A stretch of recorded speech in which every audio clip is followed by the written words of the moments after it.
നമസ്കാരം.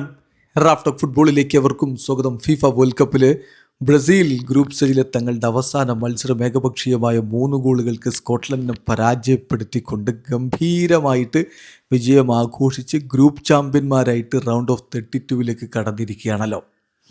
ഈ ഘട്ടത്തിൽ കളി നമ്മളൊന്ന് ക്വിക്ക് റിവ്യൂ നടത്തുകയാണ്. വളരെ പെട്ടെന്ന് കളി കഴിഞ്ഞ ഉടനെ മനസ്സിൽ വരുന്ന കാര്യങ്ങൾ നിങ്ങളുമായിട്ട് പങ്കുവെക്കുകയാണ്. വിശദമായ റിവ്യൂ നമുക്ക് റഫ് ടോക്ക് പോഡ്കാസ്റ്റിൽ ഷിയാബ് സാറുമായിട്ടുള്ള ചർച്ചയിലൂടെയൊക്കെ നമുക്ക് പറയാവുന്നതാണ്. ഇത് നമ്മൾ പെട്ടെന്ന് നടത്തുന്ന ക്വിക്ക് റിവ്യൂ. സുഹൃത്തുക്കൾക്കറിയാം, നമ്മളിപ്പോൾ കളികൾ കഴിഞ്ഞാൽ ക്വിക്ക് റിവ്യൂ ചെയ്യാറുണ്ട്. ഏകപക്ഷീയമായ 3 ഗോളിൻ്റെ വിജയം എന്ന് പറയുമ്പോൾ ബ്രസീലിന് വേണ്ടി വിനി ജൂനിയർ പൊളിച്ചടുക്കി. ഇരട്ട ഗോളുകളാണ് അദ്ദേഹം നേടിയത്. മാത്യൂസ് കുഞ്ഞയുടെ വക ഒരു ഗോള്, പിന്നെ നെയ്മർ ജൂനിയർ ഇറങ്ങി എന്നുള്ളത് തന്നെ ആരാധകർക്ക് വലിയൊരു സന്തോഷം. ബ്രൂണോ ഗുയിമറസിൻ്റെ മികച്ച അസിസ്റ്റുകൾ, റയാൻ നല്ല രൂപത്തിൽ കാര്യങ്ങൾ കൈകാര്യം ചെയ്തത്, അങ്ങനെ ഒരുപാട് കാര്യങ്ങൾ ബ്രസീലിയൻ ഫാൻസിന് സന്തോഷം നൽകുന്നതുണ്ട്. മത്സരത്തിൽ ബ്രസീലിൻ്റെ മുന്നേറ്റങ്ങൾ നയിച്ചുകൊണ്ട് വിനി ജൂനിയറും മാത്യൂസ് കുഞ്ഞയും റയാനും ഒരുമിച്ചിറങ്ങി. മധ്യനിരയിൽ ലൂക്കാസ് പക്കേറ്റയും കാസമിറോയും ബ്രൂണോ ഗുയിമാറസുമായിരുന്നെങ്കിൽ ഡിഫൻസിൽ ഡഗ്ലസ് സാന്റോസും ഗബ്രിയൽ മെഗല്ലസും മാർക്കിഞ്ഞോസും ഡാനിലോയും അണിനിരന്നു. ഗോൾ കീപ്പറായിട്ട് അലിസൺ ബക്കർ. ഇതായിരുന്നു ബ്രസീലിൻ്റെ ഒരു 11. മറുഭാഗത്ത് ഷാങ്ലൻഡും അതുപോലെ മാക്കിനും മാക്ടോമിനയും ഡോയ്ക്കുമൊക്കെ ചേർന്നുകൊണ്ടാണ് അവരുടെ മുന്നേറ്റങ്ങൾ നയിച്ചുകൊണ്ടിരുന്നത്. Andy Robertson നായകനായിട്ടുണ്ടായിരുന്നു. പിന്നെ ഫെർഗൂസൻ, മാക്ലീൻ, അങ്ങനെ മികച്ച നിര തന്നെയാണ് സ്കോട്ട്ലൻഡും ഇറക്കിയത്. പക്ഷേ കളിയുടെ തുടക്കം മുതൽ ബ്രസീലിന് കൃത്യമായ ലക്ഷ്യമുണ്ടായിരുന്നു. ഗോളുകൾ വർഷിക്കണം എന്ന് തന്നെ അവർ ഉദ്ദേശിച്ചിരുന്നു. മറുഭാഗത്ത് ഒരു സമനില, ഒരു പോയിന്റ് കിട്ടിയാൽ 4 പോയിൻ്റായി, അങ്ങനെ കടന്നുകൂടാം എന്ന പ്രതീക്ഷയിലാണ് തുടക്കത്തിൽ സ്കോട്ട്ലൻഡ് കളിച്ചത്. അവർ പുറകോട്ടിറങ്ങി ഡിഫെൻഡ് ചെയ്യാൻ വേണ്ടി ശ്രമിക്കുന്നു നമ്മൾ കണ്ടു. എന്നാൽ ബ്രസീലിലെ ഒരു ഇൻറ്റൻഷൻ വളരെ വ്യക്തമായിരുന്നു. പ്രത്യേകിച്ച് സ്കോട്ട്ലൻഡ് താരങ്ങൾക്ക് ബോൾ കിട്ടുമ്പോൾ അതിൽ തട്ടിയെടുക്കാനുള്ള, പ്രസ് ചെയ്തെടുക്കാനുള്ള ശ്രമങ്ങൾ നടന്നു. അതിൻ്റെ ഭാഗമായിട്ട് തന്നെയാണ് 6ാമത്തെ മിനിറ്റിൽ ആ സംഭവം ഉണ്ടാകുന്നത്. അവരുടെ സെൻറ്റർ ബാക്കിൽ നിന്ന് റയാൻ പ്രസ് ചെയ്തെടുത്ത ബോളാണ് കൃത്യമായിട്ട് വിനിക്ക് കിട്ടുന്നത്. ഇനി അത് മനോഹരമായിട്ട് ഗോൾ കീപ്പറെ മറികടന്നുകൊണ്ട് വലയിലേക്ക് വിടുന്നു. ബ്രസീൽ 6 മിനിറ്റ് കഴിയുമ്പോൾ 1-0 മുന്നിൽ.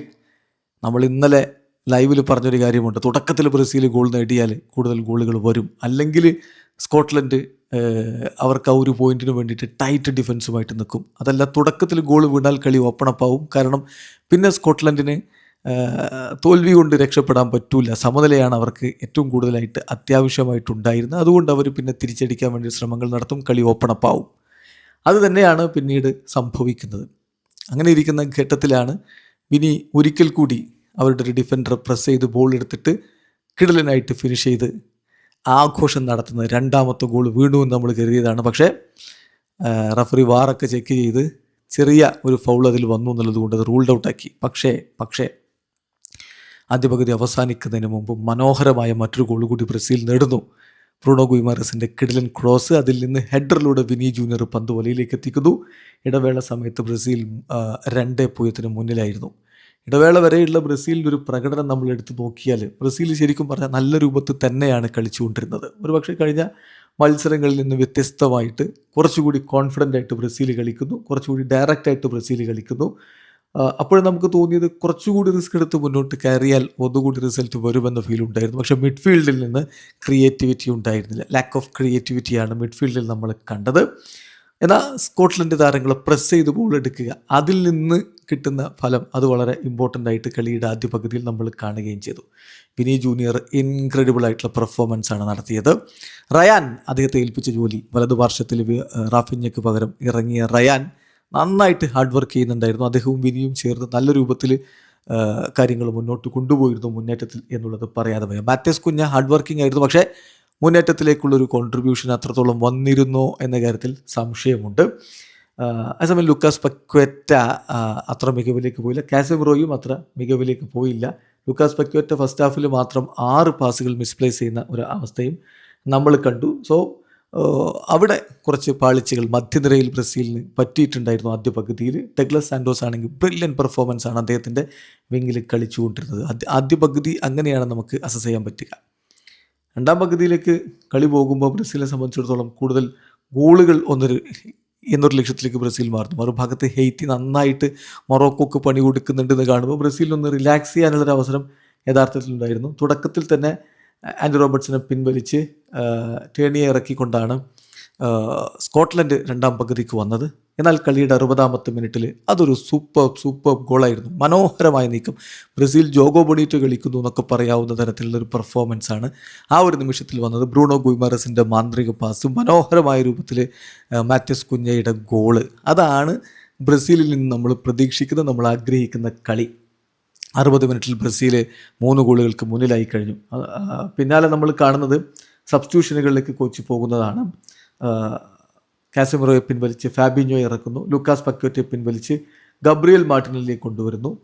സോ മധ്യനിരയിൽ മാറ്റങ്ങൾ വരുത്താനുള്ള ശ്രമം നോക്ക്. വിനിയും ഗബ്രിയൽ മാർട്ടിനലിയും ഇപ്പോൾ ഒരുമിച്ച് കളിക്കുകയാണ്. അത് കോച്ച് വിനി ജൂനിയറെ കുറച്ചുകൂടി സെൻട്രിഷായിട്ട് പ്ലേസ് ചെയ്യുന്നു എന്നുള്ളതാണ്. അതിൻ്റെ ഒരു റിസൾട്ട് കൃത്യമായിട്ട് കാണാനുമുണ്ട്. വിനി ക്രിയേറ്റ് ചെയ്യുന്നു, വിനി ഗോൾ അടിക്കുന്നു, എല്ലാം മികച്ച രൂപത്തിൽ വിനി ചെയ്യുന്നു എന്നുള്ള കാഴ്ചയാണ് ഈ വേൾഡ് കപ്പിലെ ബ്രസീലിൻ്റെ ഏറ്റവും നല്ല കാര്യം. ഏതായാലും ആരാധകർ ആഗ്രഹിച്ച നിമിഷം 75ാമത്തെ മിനിറ്റിൽ നെയ്മർ ജൂനിയർ കളിക്കളത്തിലേക്ക്, മാത്യസ് കുഞ്ഞയെ പിൻവലിച്ച് നെയ്മർ ജൂനിയർ കളിക്കളത്തിലേക്ക്. നമ്മൾ ഇന്നലെ ലൈവ് പറഞ്ഞ കാര്യമാണത്. നെയ്മർ വരികയാണെങ്കിൽ കുഞ്ഞയെ പിൻവലിച്ചിട്ടായിരിക്കുമെന്ന്. അത് തന്നെ സംഭവിക്കുന്നു. മാത്യസ് കുഞ്ഞയെ പിൻവലിക്കുന്നു, നെയ്മർ ജൂനിയർ വരുന്നു. നെയ്മർ വന്നു. പിന്നാലെ റയാനെ പിൻവലിച്ച് എൻട്രിക്കിനെ കൊണ്ടുവന്നു. അതുപോലെ ഡഗ്ലസ് സാൻഡോസിന് പകരം അലക്സാന്ദ്രോയെ കൊണ്ടുവരുന്നു കോച്ച്. സോ കളി ബ്രസീൽ പിടിച്ചു കഴിഞ്ഞു. പിന്നെ മറുഭാഗത്ത് സ്കോട്ട് മാക്ടോമിനായൊക്കെ ചില ശ്രമങ്ങൾ നടത്തുന്നുണ്ട്. ബ്രസീലിൻ്റെ ഡിഫൻസിന് വെല്ലുവിളി ഉയർത്തുന്നുണ്ട് അവർ. ആ കാര്യത്തിൽ തർക്കമൊന്നുമില്ല. ആലിസൺ ബെക്കർ കൃത്യമായി ഇടപെട്ടതുകൊണ്ട് മാത്രം ഗോൾ തിരികെ കൺസീഡ് ചെയ്തില്ല എന്നതാണ് യാഥാർത്ഥ്യം. ഒരുപക്ഷെ 3 ഗോളിൻ്റെ ലീഡിലേക്കൊക്കെ പോയതിൻ്റെ ഒരു ആലസ്യം അവിടെ ഉണ്ടായിട്ടുണ്ടോ എന്ന കാര്യം സംശയമുണ്ട്. എന്നാലും നെയ്മർ വന്നതോടുകൂടി ഒരു ഊർജം ബ്രസീൽ താരങ്ങൾക്കുണ്ടായിരുന്നു. നെയ്മറിലൂടെ അങ്ങനെ പറയത്തക്കവണ്ണം നീക്കമൊന്നും വന്നിട്ടില്ല. പക്ഷേ നെയ്മർ തൻ്റെ റോള് ഭംഗിയാക്കി ചെയ്തിട്ടുണ്ട്. അദ്ദേഹത്തിൻ്റെ കോർണറുകളും മറ്റുമൊക്കെ നമ്മൾ കണ്ടു. വിനിക്ക് ഹാട്രിക് നേടാനുള്ള അവസരങ്ങൾ വീണ്ടും ഉണ്ടായിരുന്നു. ബട്ട് അൺഫോർച്ചുനേറ്റ്ലി അദ്ദേഹം അതിനുവേണ്ടി അവസാനം ഒക്കെ നന്നായിട്ട് ശ്രമിച്ചിട്ടുണ്ട്. ഹാട്രിക് അടിക്കുക എന്നുള്ളത് അദ്ദേഹം ശ്രമിച്ചിട്ടുള്ളതാണ്. പക്ഷേ അത് സംഭവിച്ചില്ല എന്ന് മാത്രം. ഏതായാലും ഒരു സംശയവും വേണ്ട, ഈ മത്സരത്തിൽ ബ്രസീൽ നല്ല രൂപത്തിൽ തന്നെ കളിച്ചു എന്നാണ് നമുക്ക് ഒരു ക്വിക്ക് റിവ്യൂ ആയിട്ട് പറയാനുള്ളത്. വിനിയുടെ ഇരട്ട ഗോളുകൾ, ബ്രൂണോ ഗുയ്മാറസിൻ്റെ ഇരട്ട അസിസ്റ്റുകൾ, മാത്യസ് കുഞ്ഞയുടെ ഗോള്, റയാൻ്റെ ഗോള്, നെയ്മറുടെ മടങ്ങിവരവ്, ഗ്രൂപ്പിൽ ബ്രസീൽ 1ാമത്. സോ മനസ്സ് നിറഞ്ഞിട്ടുണ്ടാകും ഓരോ ബ്രസീലിയൻ ആരാധകൻ്റെയും. വീഡിയോ അവസാനിക്കുന്ന ഫുട്ബോൾ ലോകത്ത് കൂടുതൽ വിശേഷങ്ങളുമായി റാഫ്റ്റോക്സിൽ എത്താം.